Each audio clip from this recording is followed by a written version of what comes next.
Welcome back to our YouTube channel Learning Together.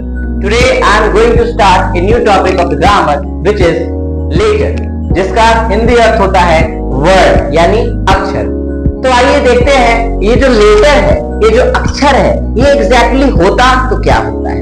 So it is the smallest unit of English language which cannot be further divided or diverted। यानी कि ये जो अक्षर है, ये जो आपका वर्ण है, ये अंग्रेजी भाषा का सबसे छोटा इकाई क्या है? सबसे छोटा इकाई है जिसका हम विभाजन और खंडन बिल्कुल नहीं कर सकते हैं। आइए चलिए इसका हम कुछ उदाहरण देखें, एग्जाम्पल देखें। तो A B C D E F G H I J K L M N O P Q R S T U V W X Y Z There are 26 letters होते हैं जो कि हम इनका विभाजन नहीं कर सकते।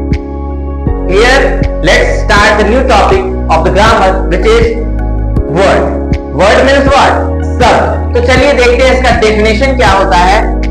When two or more than two letters combine together to form a word arranged in a proper sequence which has a complete meaning or sense। यानी कि जब दो या दो से अधिक अक्षर आपस में मिलते हैं और वो शब्द का निर्माण करते हैं और साथ ही साथ वो एक प्रॉपर सीक्वेंस में अरेंज किए रहते हैं जिसका कुछ अर्थ होता है, कुछ पूर्ण मीनिंग होता है। ठीक है, तो चलिए देखते हैं इसका कुछ एग्जाम्पल। जैसे मैंगो, मैंगो मीन्स क्या होता है? आम। इसका अगर हम खंडन करते हैं लेटर के फॉर्म में तो देखेंगे M plus A plus N plus G plus O। MANGO क्या हुआ हो गया मेरा ये मैंगो।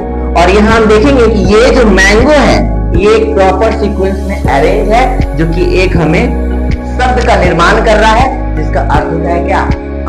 उसी प्रकार आगे हमारे पास क्या है? बुक। बुक मतलब पुस्तक। इसका भी हम खंडन करेंगे लेटर के फॉर्म में तो क्या होगा? D plus O plus O plus A book. Book means क्या? किताब। उसी प्रकार से fan FAN fan, fan means क्या? पंखा। ठीक है, let's start the new topic of the grammar which is sentence यानी क्या? वाक्य। Let's see the definition of sentence.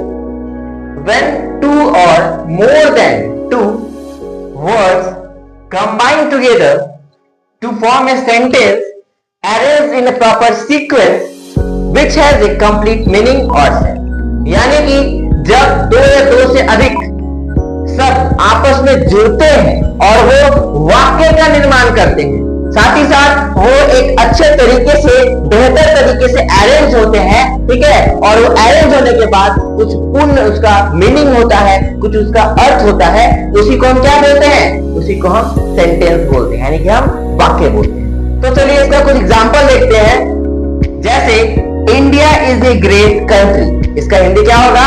इसका हिंदी अर्थ ये होगा कि भारत जो है वो एक महान देश है। सही बात है, हम लोग का देश भारत क्या है? वो एक बहुत महान देश है। ठीक है, तो यहाँ हम देखेंगे क्या?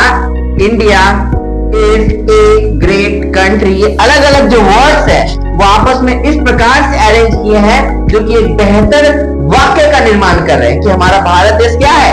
एक महान देश है। India is a great country. उसी प्रकार एक और एग्जांपल यहाँ दिया गया है। ये जो क्रिकेट है ये हमारे भारत में क्या है? पूरे विश्व में बहुत ही दिलचस्प गेम कहलाता है। ठीक है, तो इसमें एग्जांपल अगर हम देखें तो cricket is an interesting game. यहाँ भी क्रिकेट इज एन इंटरेस्टिंग और गेम अलग अलग क्या है? वाक्य है। इसको भी इस तरह से सरियाए हैं कि इसका जो अर्थ है वो एक अच्छे वाक्य को क्या कर रहा है? बना रहा है। तो हमारे एग्जाम्पल है इसमें क्या देख रहे हैं कि जो क्रिकेट है वो एक बहुत ही दिलचस्प क्या है? खेल।